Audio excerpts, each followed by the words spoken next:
Hi guys, welcome to another episode on Piscator UK.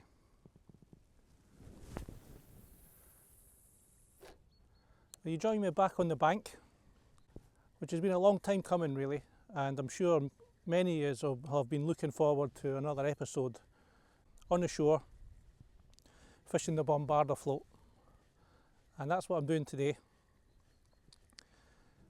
But in this episode, what I really want to do is answer as much of your questions as possible that I had basically on the last two videos that I did on the bombarda.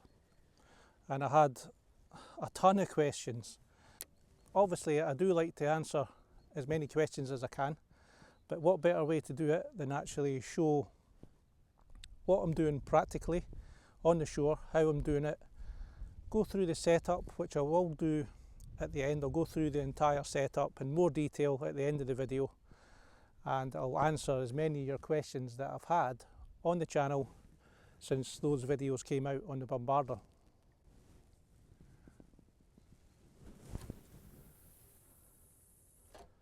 Well, I've just started fishing. Literally, that's the third cast I've had. The tide is 2.5 hours into the flood tide. The wind is from behind me, so there's a little calm spot, and then you can see a ripple on the water, probably about 25 to 30 metres out from me, and then it calms off close in.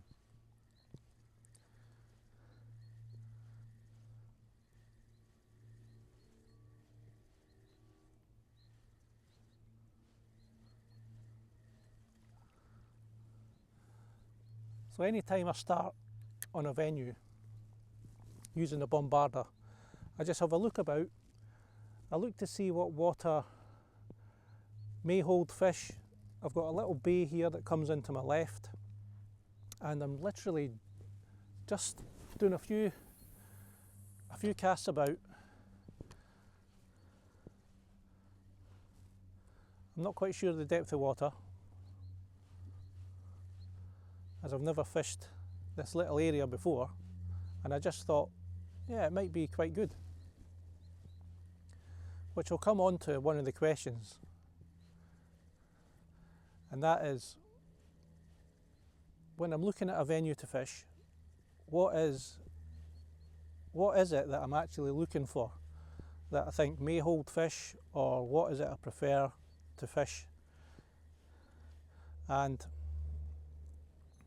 where possible, I prefer to fish where there's a bit of a current from the tide, a bit of a tidal stream coming from the tide. Here I've got a little point to my left and I've got a point to my right, so the tide is going to be whipping round those points at some point, whether it's on the flood or whether it's on the ebb tide.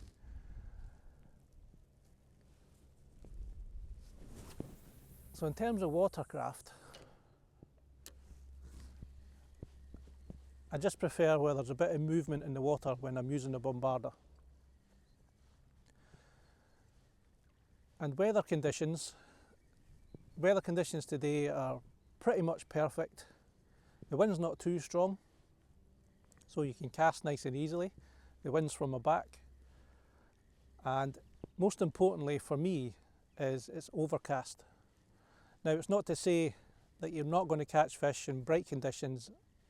I've had a few sessions in bright conditions where I've been successful, but the more successful sessions that I've had, it's been overcast. And the reason I think that is just because there's a little bit of cover for the fish. You know, it's not bright, so they've got a little bit of cover from birds in the air. They're not going to get spooked as easily, and I do prefer a little bit of a ripple on the water, whether it's from the wind or whether it's from the tide.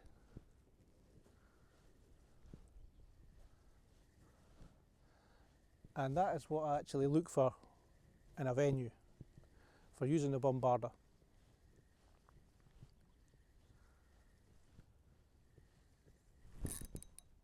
And that's a fish on, guys.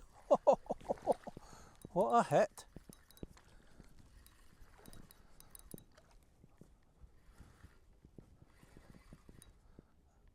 Oh, I smashed that. I'm keeping the rod up high because there is a few rocks here, which that one's trying to get round.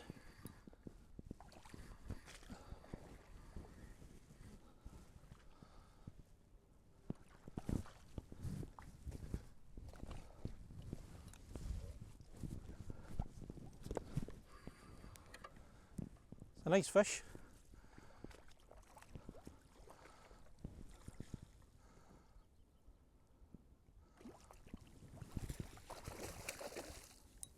It's not ready yet.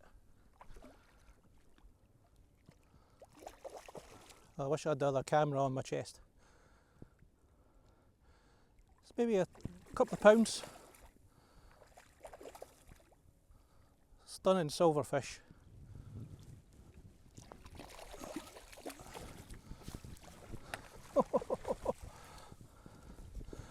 Absolutely brilliant.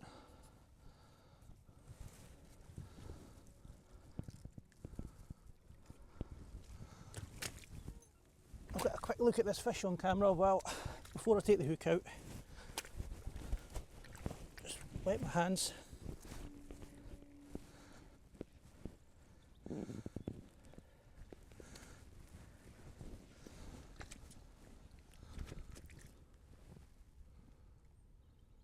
Absolutely brilliant.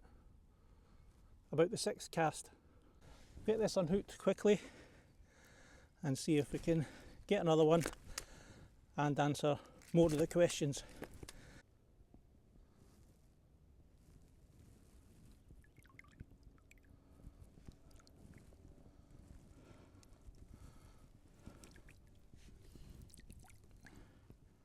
We'll let this guy go. One last look. And it's away.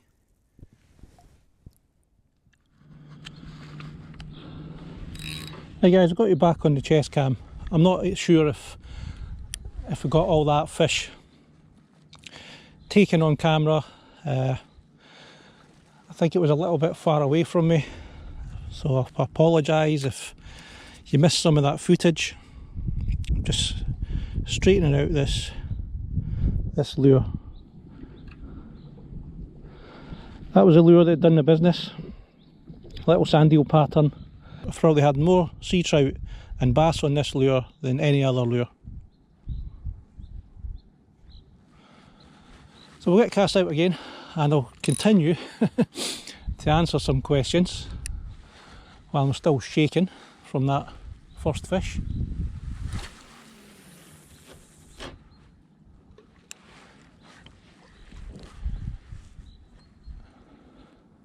Just let that sink a little bit and then start the retrieve. That fish absolutely smashed that lure like a train.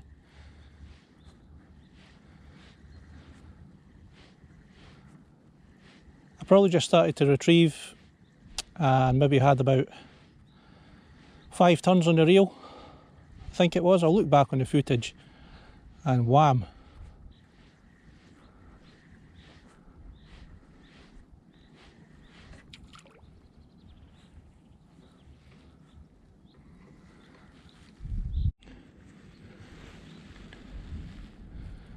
Hey guys, back to the questions, and one of the questions was, why don't I use the clip on the reel instead of stopping it with my hand? So obviously clip on the reel, clip your line up with the distance that you're wanting to cast to, and quite simply I don't use the clip on the reel because I vary my distance of casting all the time.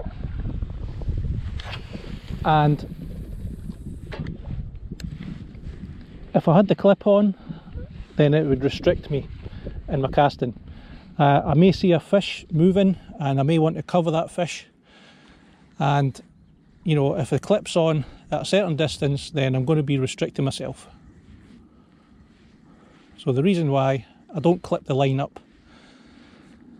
Now obviously you can use the line clip if you're maybe in a restricted water.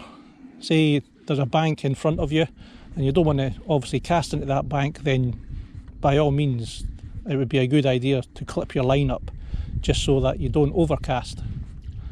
But in the way that I fish, I'm just changing my distance nearly every cast. You know, I'll cast a little bit shorter, I'll cast a little bit longer, and the reason why I don't use a clip.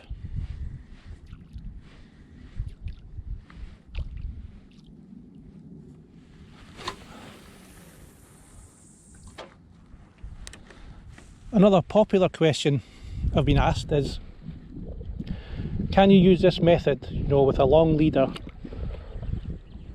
and use a bubble float? And the answer is yes, you can. And it's what I used to use before I discovered the bombarda. The trouble with bubble floats is they're quite large, and there's a lot of resistance in the water when you're retrieving it.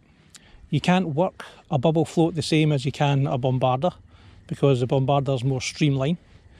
And with a bubble float, yes, you can fill it completely with water, but it will only sink just below the surface, because it only achieves a neutral buoyancy, where this is a sinking bombarda. And that'll be the next question answered. Because this is a sinking bombarda, it does what I want it to do, and that is sink. With a bubble float, like I said, it's a neutral buoyancy. If you want it to sink at any depth, you really need to fill it or put some gravel or sand in it so it actually sinks instead of just hanging below the surface. And yes, you will catch fish on the bubble float. The only thing, because of the resistance that it creates when you're retrieving it, is that your retrieve needs to be a lot slower, and you can't really work the rod tip because it's just going to cause an almighty wake behind the bubble float, which is okay if there's a really good wave on the water, then it wouldn't be a problem. So, answer the question, yes, you can use a bubble float using this method. It does work, but you just need to alter the way in which you fish it, i.e. slower. And if you want it to sink, then you need to put some gravel or sand in it to get the best out of it.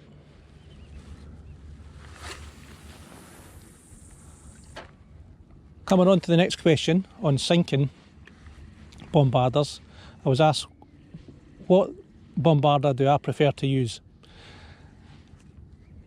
I prefer to use the sinking bombarda, and it's for quite a few reasons. Obviously it sinks, and you know, I can let it sink to a certain depth before I start the retrieve. But if you want this sinking bombarda to come up to the surface, then all you need to do is just retrieve it a bit faster and work it a bit faster, and it will come up to the surface. So the sinking bombarda is quite a versatile bombarda, in which, you know, you can pretty much do everything. You can make it come to the surface like a floating bombarda or an intermediate bombarda. Obviously the intermediate bombarda sinks a lot slower, but same with the intermediate, you can work it a bit faster and you can make it come to the surface. The next question I'm going to answer is actually on the floating bombarda, and one viewer said that he didn't tell me it was a floating bombarda to start with, but he said he's been trying a bombarda and he didn't tell me what bombarda he was using, but he was saying when he was retrieving the bombarda, there's an almighty wake behind the bombarda and quite a big splash when he's casting out. So I tried to answer his questions. I said try a slower retrieve, wait until it sinks longer, and then he finally came back to me and says, oh, I'm actually using the floating bombarda. So yeah, floating bombarda is only going to be on the surface, and you're going to get some sort of wake with it on your retrieve. Like I said, I prefer to use the sinking bombarda, but if I was to use a floating bombarda, then one, my retrieve would be a lot slower. Two, prevent as much wake on the surface, and two, I would rather use it when there's a bit of a wave. That way you're not going to spook any fish with the wake, and you know, when there is a bit of a wake and there's a bit of a wave, then that can usually entice fish to have an investigation and have a look. So yeah, I would use a floating bombarda if I was to use a floating bombarda when there's a bit of a wave, and to prevent it from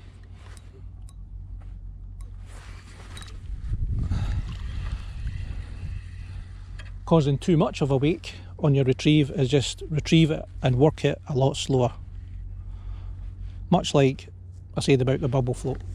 Another question I get asked quite a lot is, what sort of depth of water do I look for when I'm fishing the bombarda? Particularly for sea trout. I don't actually look for deep water when I'm fishing for sea trout. I've never caught any sea trout using the bombarda in really deep water.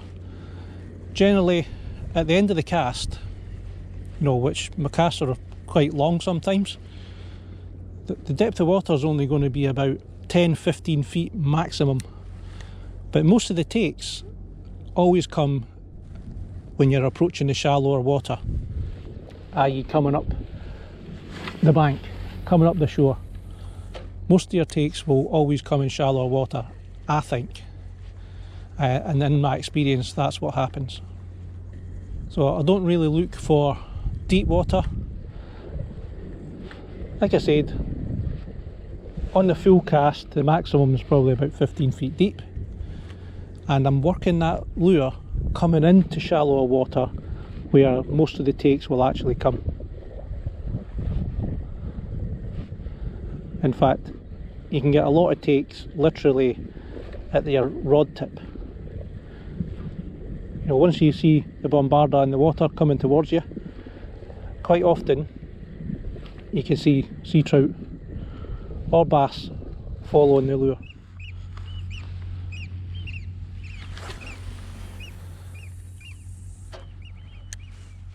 Another question I've been asked quite a lot is, when you're retrieving your bombarda in and you get a take but you miss it. I've had a few questions on, would I move position? You know, has that fish been spooked? Is it worth continuing to fish in the same spot? And the answer is absolutely. Fish in the same spot until you feel that there's maybe no fish here. Sea trout in particular are usually in small shoals, you know, 2s, 3s, 4s, maybe half a dozen in some cases. And it is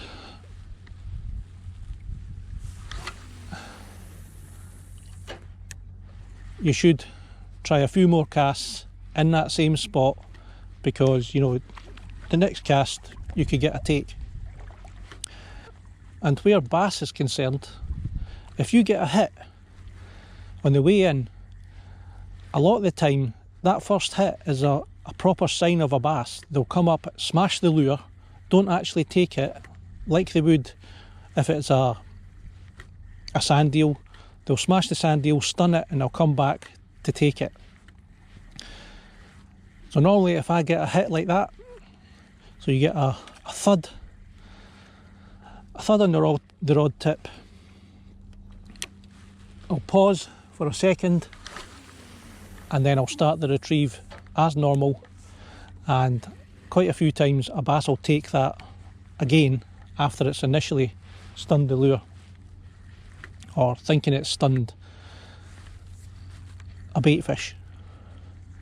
So yeah, absolutely. Question answer is, if you get a take and it's a hit and it's a miss, by all means have a few more casts. I mean, I've caught a fish here and I'm in the same spot. So yeah, cast an area till you feel it's maybe exhausted, try somewhere else, and even come back to that area. You know, if you didn't produce a fish from it but you maybe got a take, come back to it once you've had a few casts, and you never know, you may hook into a fish. One question I had from a viewer, in fact it was more of a comment, and he said that obviously this is my main line, here's a little swivel coming down to my hook length. He said that fishing this way was fishing it wrong. He said I should be fishing it upside down, and by doing that you get a better fly turnover. And that's absolutely true. You do get a better fly turnover when you fish the bombarda in this way, but it is upside down, 100% upside down. And you know, when someone says something to me, I don't just disregard it, I will try it. Anyway, I tried it. Yeah, you do get good fly turnover. You know, as soon as you stop the line, it whips round and the fly turns over and you can see the fly splashing beyond the bombarda. However, even when you use a sinking bombarda, you do not need to retrieve it all that fast, and the bombarda shoots to the surface, and you may as well be fishing a floating bombarda.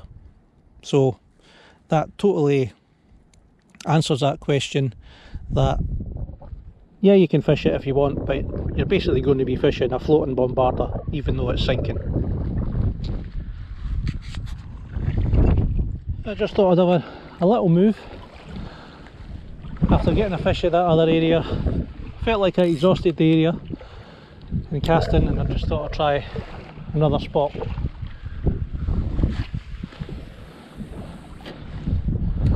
Another question I get asked often is, at what stage of the tide do I prefer to fish? And I prefer to fish an incoming tide where possible, but I've had success on all stages of tides in most venues that I've tried. Yeah, so where possible, I prefer to fish a flooding tide. Today, or right now, the tide's been flooding for 3 hours, so we're halfway through the flood tide. And when I got that fish, I was probably about 2.5 hours into the flood tide. Generally, ideally, anything after the first hour after the flood, that suits me. But like I said, I've had success on all stages of the tide, either flooding or ebbing. I think it depends a lot on the venue as well. I also get asked about what braid it is that I use. I use Daiwa J braid, 8 strand, and the breaking strain I use between 20 and 25 pound, just depending what I have. Today I've got 25 pound Daiwa J braid, and you know, this line's just a multicoloured line, and as you've seen, you know, even though it's multicoloured, I had the fish. So, do I think colour matters? I think in certain conditions, like today, it's overcast, there is a bit of a chop in the water now, although the water will be clear obviously under the surface. I don't really think it matters when the conditions are right, and if the fish are feeding and they want something, they'll have it. Preferably a darker line, in terms of, you know, being a bit more stealthy, a darker line, a green, olive, grey or black, you know, they'll all work. They're all good lines, and probably to be on the safer side is to go with a darker line if you can get one. I do like the Daiwa J braid because it's nice and smooth. You know, you don't hear that sort of grinding as it comes through the top eye, even under pressure.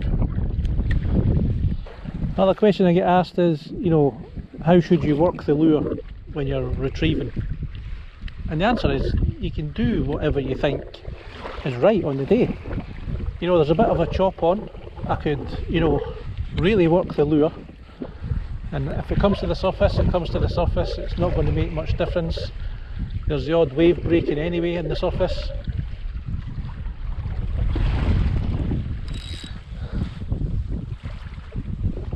And it's a case of just mixing your retrieves up.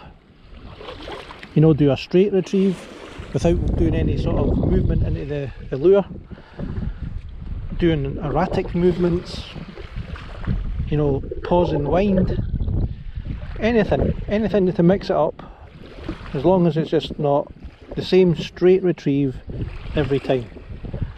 And don't get me wrong, you will get fish on doing a straight retrieve every time, but you will get greater success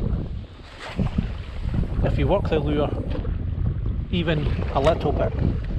You know, you don't need to, you know, go mad on the rod tip. Just, you know, like I'm doing here, little jerks, do a double jerk, straight retrieve, pause, let it sink a little bit, little jerk, and just keep mixing it up. You know, when that fish took, like I said, there was probably 5 turns into the retrieve, and I was just, this is all I was doing, just little jerks every now and again, and you will get fish. A few questions from viewers on rod position on the retrieve. So at the moment I've got the rod quite low, doing the jerks or working that lure, and it'll stay quite low until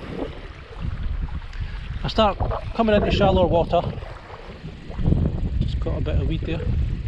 Till I start coming into shallow water, or if I'm fishing a shallow area or a shallow venue, then, which I'll try and demonstrate.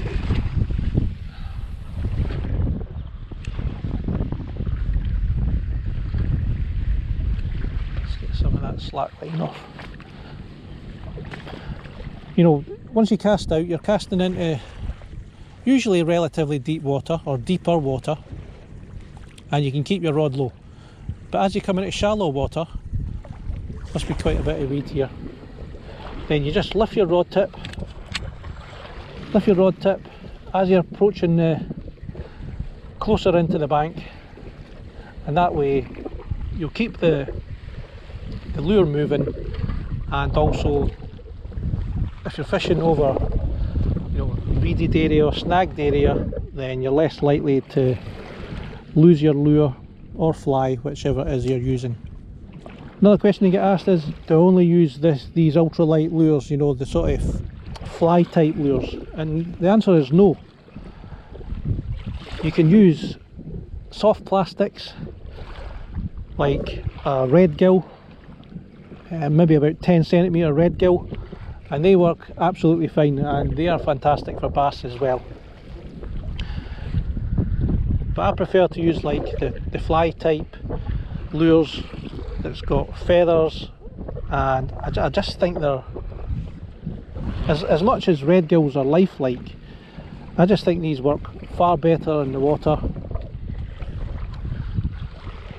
And you know, when you're working the lure, I just think you can put a better action in the water.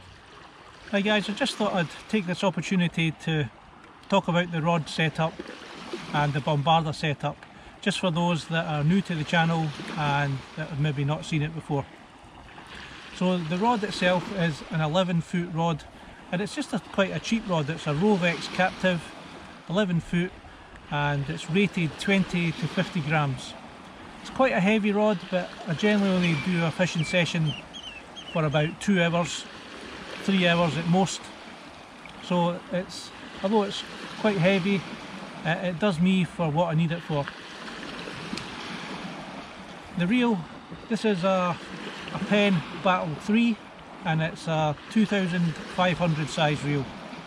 It's a cracking reel, particularly for salt water, which we're on today, and because of that it's got sealed bearings, it's got a lovely drag system, which is ideal for catching those sea trout and bass. And the reel itself, like I said, is loaded with 25-pound Daiwa J braid 8 strand, and I said this is a multicoloured Daiwa J braid, and it's fine for most conditions. So at the end of my braid I've got a little bit of fluorocarbon leader, and this is 12-pound fluorocarbon leader, and I tie that to my braid to leader using an FG knot. For me, the FG knot is probably the best casting braid to leader connecting knot. It's very strong, it's very streamlined, and it passes through the eyes of your rod. You know, you hardly even hear it like you would with other knots that are a bit bulky and they're not very small diameter. And like I said, it's very strong. Whenever I'm using a braid to mono or braid to fluorocarbon leader connecting knot, I tend to always just use the FG knot. It is a little bit tricky to tie when you're not sure how to tie it, but there's loads of channels out there on tying the FG knot, and to be honest guys, they do a far better job than explaining it than I do. So just type in FG knot and you'll have a load of different tutorials on how to tie it, so check that out. So the FG knot is connected to obviously my 12-pound fluorocarbon leader, and that is about 5 foot long. The reason that I have this little piece of fluorocarbon leader or rubbing leader or shock leader is just for the top 3 or 4 eyes of the rod.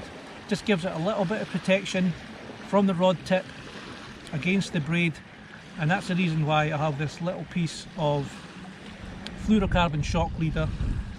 The reason I like fluorocarbon is it's a bit more abrasion resistant than mono, and it's a little bit stiffer, which helps to reduce tangles during the cast when you're casting the bombarda.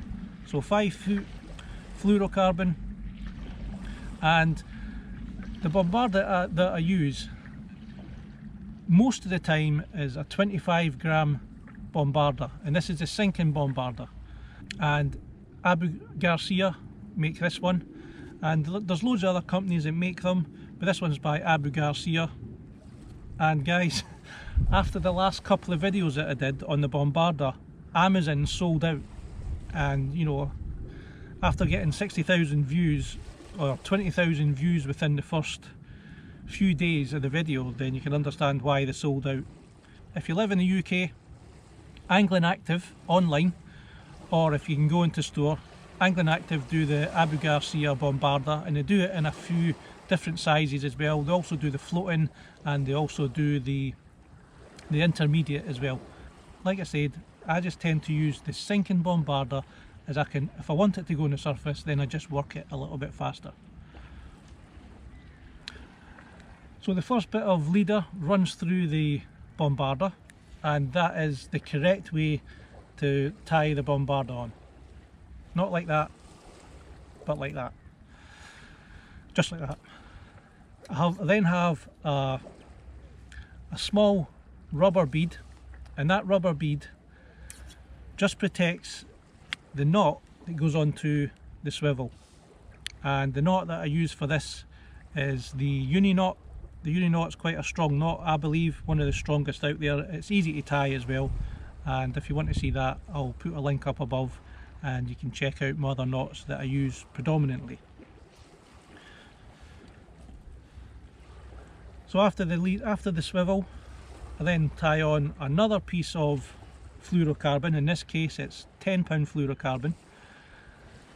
So that's the shock leader, uni knot, swivel, leader or hook link, whatever you want to call it, tied on with another uni knot, and my leaders tend to be about 8 or 9 feet long. So in this case 9 feet long, coming down to the business end, which is the lure.